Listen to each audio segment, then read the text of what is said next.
අදත් වෙනද වගේම මාව බලන්න මාව අහන්න ඉන්න ආව ඔයාව ආදරෙන් පිළිගන්නවා. ඔන්න මේ වෙද්දි මගේ අද දවස පටන් අරන් තමයි තියෙන්නේ. අපිට නම් අද ඔන්න උදේ ඉඳන්ම වහිනවා. ඒ හින්දම අද මගේ දවස ටිකක් විතර කම්මැලි දවසක්. වැස්ස කියන්නේ අපි හැමෝම පුංචි කාලේ ඉඳන්ම ආස දෙයක්. මාත් එහෙමයි. මං ආසම පුංචි වතුර බින්දුවකින් පටන්ගෙන ලොකු වතුර බින්දුවක් වෙලා හයියෙන් වහිනකොට ඒ වැස්ස දිහා බලන් ඉන්න. ඒ වගේම ඒ වැස්සට තෙමෙන්න කඩදාසිවරු හදලා පා කරලා යවන්න. එතකොට තව වහිනකොට ඒ දැනෙන සීතලට උණු කෝපි කෝප්පයක් බොන්න. ඇත්තම කිව්වොත් පුංචි කාලේ තිබුණ ඒ ආසාවන් මට තාමත් ඒ විදිහටම තියෙනවා. ඉතින් මට ටිකෙන් ටික ලොකු වෙනකොට හිතුණු දෙයක් තමයි ඇත්තටම වැස්ස කියන දේ හැමෝටම ආශිර්වාදයක් නෙවෙයි කියන එක. මොකද දන්නවද? පුද්ගලයාගෙන් පුද්ගලයාට එයාලා ගෙවන ජීවිතය වෙනස්. ඉතින් තව කෙනෙක්ට ආශිර්වාදයක් වෙන දෙයක් තව කෙනෙක්ට නපුරක්, කරදරයක්, පීඩාවක් වෙන්න පුළුවන්. වැස්සත් හරියට ඒ වගේ. ටිකක් හිතන්නකෝ දවසේ කුලී වැඩක් කරලා මිල මුදල් හම්බ කරන කෙනෙක් ගැන. ඉතින් ඒ කෙනාට වැස්ස කියන්නේ කරදරයක්. එතකොට ඉන්න හිටින්න තැනක් නැති හරි තියෙන ගෙදර තෙමන කෙනෙක් හරි නම් ඒ කෙනා කවදාවත් වැස්ස ආශිර්වාදයක් විදියට හිතන්නේ නෑ. ඒ වගේම හවුහරණක් නැතිව පාරේ ඉන්න සත්තු ගැන හිතන්න. එයාලට වහින්නේ නැති දවසක නම් ඉන්න හිටින්න තැනක් හොයාගන්න ලේසියි. ඒත් වැස්සට පස්සේ තෙමුණු තැන් තියෙන හින්දා තෙමුණු නැති තැන් හොයාගන්න අමාරුයි. හැබැයි සමහර අයෙක්ට වැස්ස කියන දේ හොඳ අත්දැකීමක්. හිතන්නකෝ කවියෙක්, ලේඛකයෙක් වගේ කෙනෙක් නම් ඒ කෙනෙකුට වැස්ස කියන්නේ තමන්ගේ නිර්මාණයට හොඳ අත්දැකීමක්. ඒ වගේම හොඳ අඩිතාලමක්. ඒ වගේම හැඟීමක්. තව හිතන්නකෝ පෙම්වතුන් ගැන. පෙම්වතුන්ට වැස්ස කියන්නේ ආශිර්වාදයක්ලු. ඉතින් එකම හැඟීම වුණත් පුද්ගලයාගෙන් පුද්ගලයාට ඒක වෙනස් වෙන විදිය දකිනකොට ජීවිතේ හරි පුදුමයි කියලා හිතෙනවා. ඔන්න මේ වෙනකොට වැස්ස නම් පායලා. වැස්සක් වැහැලා පෑයුවට පස්සේ මම මුලින්ම කරන්නේ ගෙදර වටේට, වත්ත වටේට ටිකක් ඇවිදලා බලන එක. මොකද දන්නවද?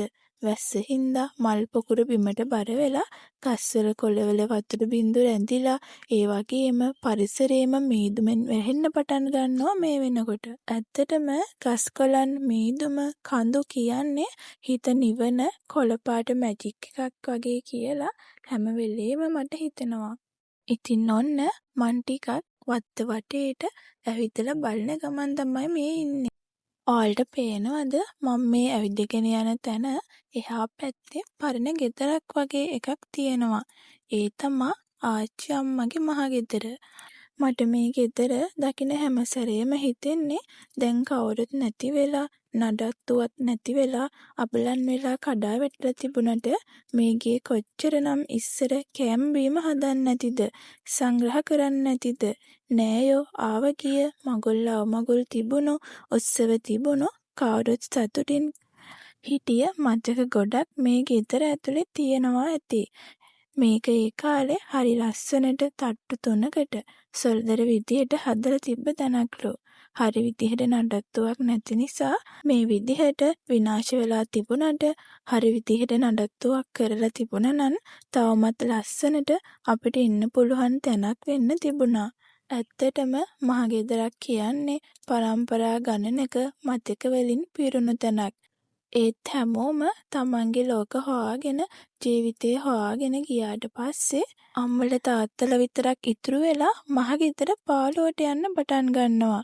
ඒ හැමෝම නැති වුණාට පස්සේ සිද්ධ වෙන්නේ මෙන්න මේ විදිහට හැමෝගෙම මතක ඉතුරු කරපු අතීත මතක ගොඩක් රැඳුණු මහ ගෙදර මෙන්න මේ විදිහට අබලන් වෙලා, දි รา පත් වෙලා යන්න පටන් ගන්නවා.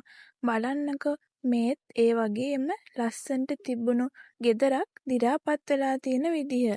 ඉතින් තව ටික දවසකින් මෙතන මේ ටිකක් දි รา පත් වෙලා කඩාන වැටුණාට පස්සේ මෙතන අතීත මතකයක්ම විතරක් වේවි. ඉතින් ඔන්න ඔය විදිහට නිදහසේ ටිකක් මං වත්ත වටේ, ගෙදර වටේ ඇවිදලා ඉඳලා මට ඊට පස්සේ හිතුණා ලස්සන දිය ඇල්ලක් තියෙනවා මේ ළඟ. ඒක බලන්න ගියා නම් හොඳයි කියලා. ඇයි දන්නවද? අද උදේ ඉඳන් වැහැපු හින්දා දිය ඇල්ලෙන් වතුර ගොඩක් වැටෙනවා ඇති. ඒක බලන්න මං ගොඩාක් ආසයි. යමුකෝ මං ඔයාලවත් එක් කරගෙන යන්නම් ඒ දිය ඇල්ල බලන්න. මේ දිය ඇල්ලේ නම ඕලු ඇල්ල. ඒ වගේම නිවාඩු දවස්වලට ගොඩාක් සංචාරකයෝ මේ දිය ඇල්ල බලන්න එනවා. මේ දිය ඇල්ලේ විශේෂත්වයක් තියෙනවා. මොකද දන්නවද? පාලම් දෙකක් තියෙනවා. මේ පාලම් වලින් එකක් නම් මේ ළඟකදී කොන්ක්‍රීට් වලින් හදපු පාලමක්. ඒක ගැන නෙමෙයි මම මේ කියන්නේ. මේ ලී වලින් හදපු ලී පාලම ගැන. ඉතින් මේ ලී පාලම හදලා තියෙන්නේ 1700 ගණන් වල. ඒ කියන්නේ මීට අවුරුදු ගානකට කලින්. ඉතින් අදටත් ලංකාවේ තියෙන වාහන ගමන් කරන භාවිතයට සුදුසු එකම ලී පාලම මේක කියලා කියනවා. මේ දිය ඇල්ලට ඕලු ඇල්ල කියලා නම හැදිලා තියෙන්නේ මේ දිය ඇල්ල පටන් අරන් තියෙන්නේ චූටි විලකින්ලු. ඉතින් මේ විලේ විමලධර්ම සූරිය රජතුමා ඕලු පැලයක් හිටවලා තියනවලු. ඒ හින්දා එදා ඉඳන් මේ දිය ඇල්ලට ඕලු ඇල්ල කියලා නමක් තිබ්බලු. ඉතින් මේ බලන්නකෝ මේ දිය ඇල්ල වටේටම තියෙන අවට පරිසරය හරිත කොළ වැස්මක්. ඒ කියන්නේ කොළ පාට මැජික් එකක්. හරිම ලස්සනයි. මම මේ යන වෙලාවේදී මීදුමෙන් වැහිලා මුළු පරිසරයම හරි අමුතු গুপ্ত බවක් තමයි තිබුණේ. මන්නම් ආස කරන්නෙම අන්න ඒ গুপ্ত බවටම තමයි. මේ දිය ඇල්ලේ උඩට යන්නත් පුළුවන්. හැබැයි අද වගේ වැහැලා වතුර ගොඩක් තියෙන දවස්වලට නෙමෙයි. වහින්න නැති වතුර අඩු කාලවලට මේ දිය ඇල්ලේ උඩට යන්න පුළුවන්. නිවාඩු දවස්වලට ගොඩක් අය මේ ඕලු ඇල්ල බලන්න එනවා. ඉතින් මෙතන තියෙන්නේ හරි ලස්සන චාම් අමුතු පරිසරයක්. ඉතින් ඔයාලා කවදම හරි මේ දිය ඇල්ල බලන්න ආවොත් ඔයාලා අරගෙන එන්න කුණු, කැලි කසල, ප්ලාස්ටික් දේවල් මෙතන දාන්න එපා කියලා ආදරෙන් මතක් කරනවා. අදට එහෙනම් නවතින්නම්. ආයෙත් දවසක එනකම් පරිස්සමින් ඉන්න.